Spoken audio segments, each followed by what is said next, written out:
won't lie. I like what I see out there, and I'm very likely to put on new risk today. We had a strong close on Friday and a midweek, shake that attempted to break structure, but sellers just were not able to step in, and we did end up holding that 674 level and then closed above the 680. All price action we have been articulating and looking for here on the channel, and this is the sort of price action and structure that does get me excited. But I must remain disciplined. This is a holiday week. Christmas is on Wednesday. Tuesday is a half session. Liquidity gets thin on these sort of weeks, and moves can be exaggerated both directions. So yes, if we get follow through today, I'm very likely to put on new risk, but I will be controlling size, as I always do, respecting my risk profile. I'm not going to give the market a chance to ruin my Christmas. I'd like to be a part of this move should it happen, but we don't need to overdo it. Right now, the market is still in a risk profile B+, which mandates that I only add a couple of half-size positions. And that changes if and only if we get through and build above the all-time high levels, confirming the start of a new real trend with follow-through. Until then, we stay tactical, selective, and control our risk. So let's jump in and take a look at breadth and see what the market's telling us. As I said, guys, I am attracted to what I see here. All right, we did our Saturday session. My first live Saturday session was this past Saturday. I thought it went fantastic. A lot of great feedback. Loved meeting some of you guys, some people I've not met yet. I will continue doing this on Saturdays. Just shoot me an email, warrensnacks@gmail.com, and I will send you the live Zoom link for the next session this Saturday at 8:30 New York time. But, I wasn't aware, that was live. It was my weekly analysis that we did. And now at this point, I know what I'm about to see. I know how attracted I am to the current market. But I didn't actually know that as we were jumping in. I knew my levels, my macros and stuff. But, what we saw, especially getting into the ETFs, we'll do that briefly here. But I want to try to streamline this because I've got about 15 names to cover here. Guys, there's a lot setting up, but we saw a lot that attracted us in the ETFs. All right, a lot of stuff is looking like it wants to break out. The bear thesis for me has to be put to rest right now. We got the exact price action that I had been looking for in the SPY here for a while. As we pushed up and stalled into all-time highs, I said we need to pull back and react, hold around the 674 area. Yeah, we got a breach of it, but we immediately invalidated and rebound to the 9. We're triple R triggering, getting through resistance on our indice, okay, in the market. This is beautiful price action. All right, we'll go ahead and clear out this no trade zone. We're good to go here, guys. From what I'm seeing, we're good to go with follow through. Align that with the Qs with tech, triple Ring as well, retracement, reaction, rebounding on moving averages. We've got the RSP, breakout to all-time highs, pulled back into structure and reacting off of it, looking to push back up. RSP clearing Friday's high is going to be extremely attractive. IWM, exact same thing here. We broke out, pulled back under the breakout level, but held structure. We did not make a new low. We didn't even get close to the 50. Nothing worrisome here. This is normal price action. This is why I have one of my models is called a shake and go, because you break out, fake out, shake out, do not break structure, and then you go again. This is very attractive and buyable. I'm looking to trade TNA still off of this IWM chart. Then we have the VIX. Like, guys, come on. Nobody's buying insurance. All right. That is how I articulate what the VIX is. It is hedge funds buying out of the money puts to hedge their long exposure. Okay. It is insurance on their long exposure. Nobody's buying insurance right now. There is not, I don't see fear in the market. Okay, and then as I'm going to try to quickly get through here today, I see a lot of good-looking things happening. All right, crypto, I really would like to see this catch a bid, okay, and be a part of a broad risk move higher throughout markets, but that's just not happening right now, and this still has a pretty nasty look to me. So don't love what I see in crypto, but, everything else looks fantastic. Let's run through these ETFs really quickly here, just so I can tell you, this is a condensed version of what I did on Saturday, right? It was a 2-hour and 20-minute session on Saturday where I went through, analyzed the markets, taught my triple R model in a condensed fashion, analyzed the markets, and then did an AMA. But we're going to try to do it here in just a couple of minutes. I do this often, but at the very least, weekly, okay? Run through your ETFs and spot strength, okay? It's the same structural and leveling, okay, but you can see things breaking out or about to break out and roll that into your focus list, okay, because it looks like if we have follow through today, there's gonna be a lot of shit triggering, okay? Well, that means I need to condense it. I can't trade everything. I'm looking to put on like 1 or 2 quarter or half size positions today, right? But I got 15 names that might pop off. you need to figure out where the heat is. I would say right now the most heat is in the space sector. We can just quickly cover that. Okay, I talked about it Friday. I've been talking about it for weeks, frankly. It remains hot, but most of that stuff is. I got jumped on my trigger. I was waiting for something more out of the market. Okay, I was comfortable with my risk. I did not want anything more until we closed above 680. We got that. Now I'm looking to put on positions, and unfortunately, Rocket Lab went. The entry for me was Rocket Lab here on Thursday. I just wasn't willing to add risk for myself that day. Some people took trades this past week because they didn't have risk on, and they're all doing well. They're making money. I'm making money. I have some risk on, and things are coming back up. But it's God, this was beautiful. This was fucking beautiful. I just couldn't take it myself. Just since we're here, ASTS, we're sort of doing a tangent. I do want to show you how I spot strength in the sectors quickly. ASTS here is a sympathy play to Rocket Lab. What could get me into one of these would be an inside open and then take it through Friday's high. All right, so that means that we opened below Friday's close, all right, and then taking it back through, so it would be a red to green on Friday's close.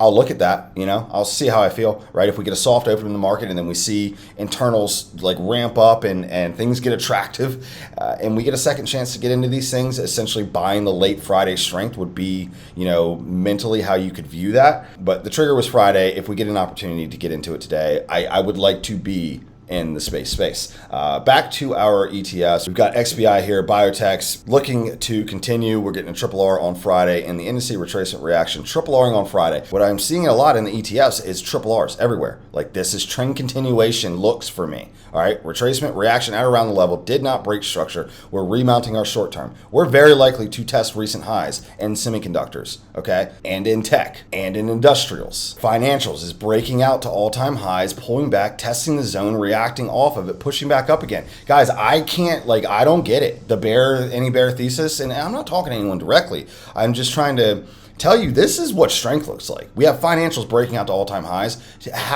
Why is the market going to go to zero? Why are you bearish right now? Okay, we've got seasonality, we've got rate cuts, we've got the printer is on, we've got financials breaking out to all-time highs, tech remounting its short-term moving averages up near highs. Like, everything looks good, okay? Everything looks good, but don't ruin your fucking Christmas, all right? Control yourself, control your size, and do your best to be selective. With all of that said, let's look at our watch list, guys. We've got Google. Triple R trigger here on Google. We get our big recent breakout, just, kind of a nice tight pullback here, and held structure, right? We held structure, did not make a new low. This is a retracement reaction, and we are looking for the remount on Google. Might be my favorite, all right? Might be my favorite here today. We've got CRDO. This is nasty because I don't typically like to see such a retracement, but this is a shake and go with triple R trigger back over the 50. You get a breakout, a fake out, a shakeout that does not break structure, did not make a new low, okay? Did not break structure. Remounting the 50 here is a shake and go with triple R trigger for me on CRDO.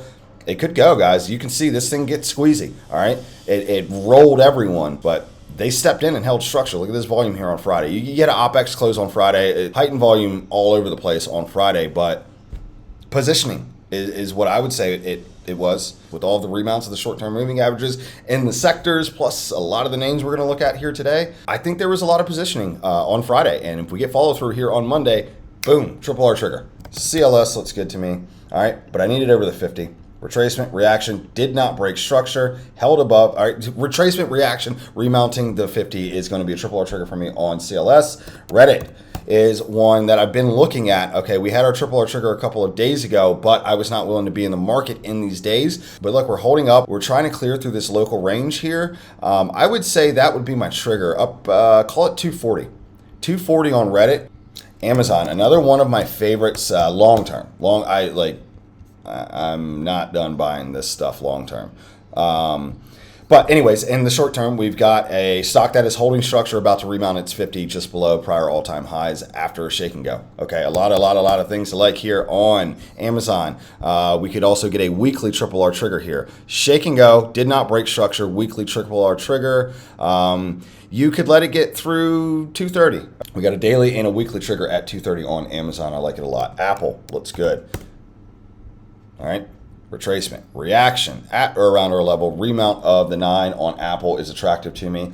RIVN, this is running away right now, but I just want to make a point here that this is this has a look of a narrative play to me, but really what it is a change in character on volume, okay? Look at our weekly here. This is another one of my setups here. You know, you could start putting in the idea of doing an IPO cycle here, all right? So you take your IPO highs, if this is going to put in an IPO cycle and retest IPO highs, there's a lot of upside here, guys. Okay, that is not financial advice. You need to.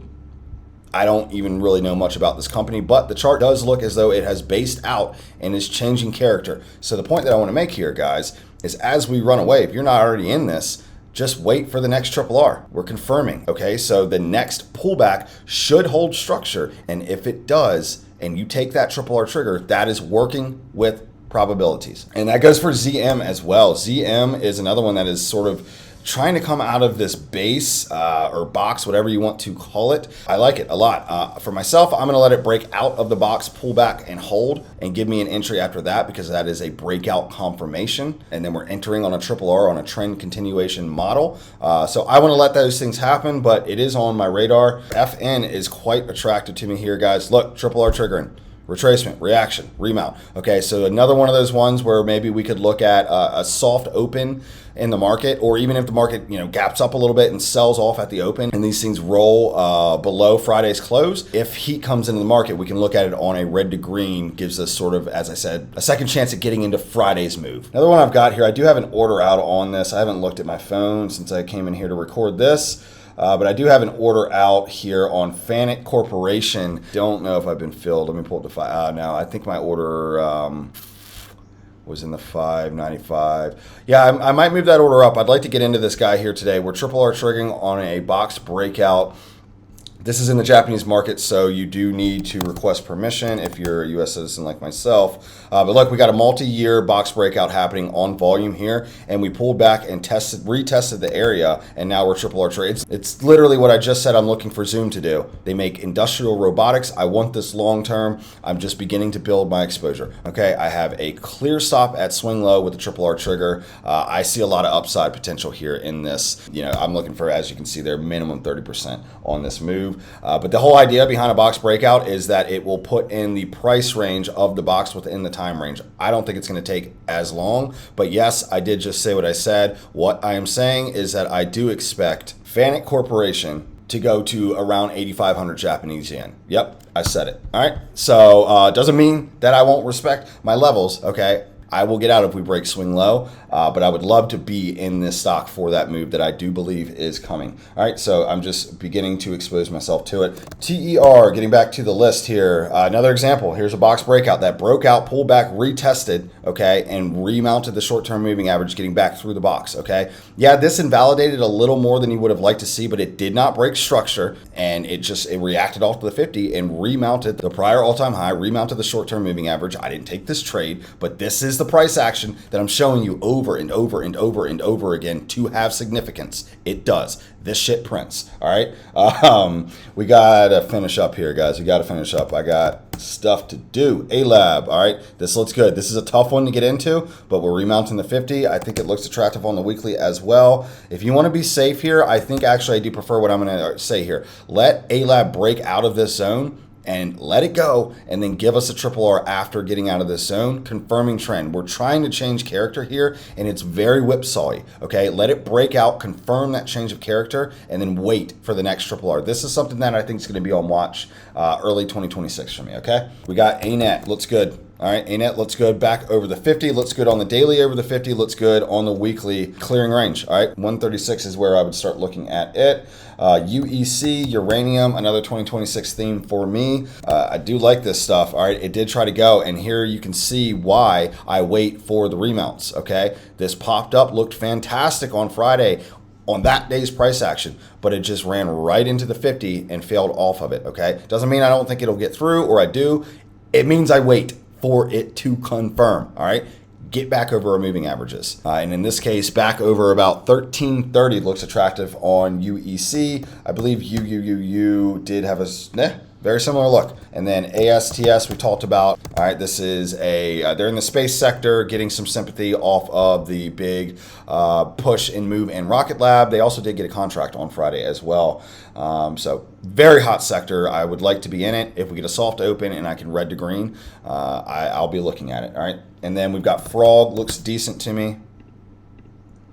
Triple R trigger. All right, you got a gap up, holding structure, pulling back, giving us a triple R trigger on Friday. I like this through range of about 67.50, call it. All right, a couple more here. ISRG. I think that one's, yeah, that's kind of already gone. Yeah, I know some guys in Bootcamp are in this. I said I liked it for a week, at least. I like this long term as well. I will say that.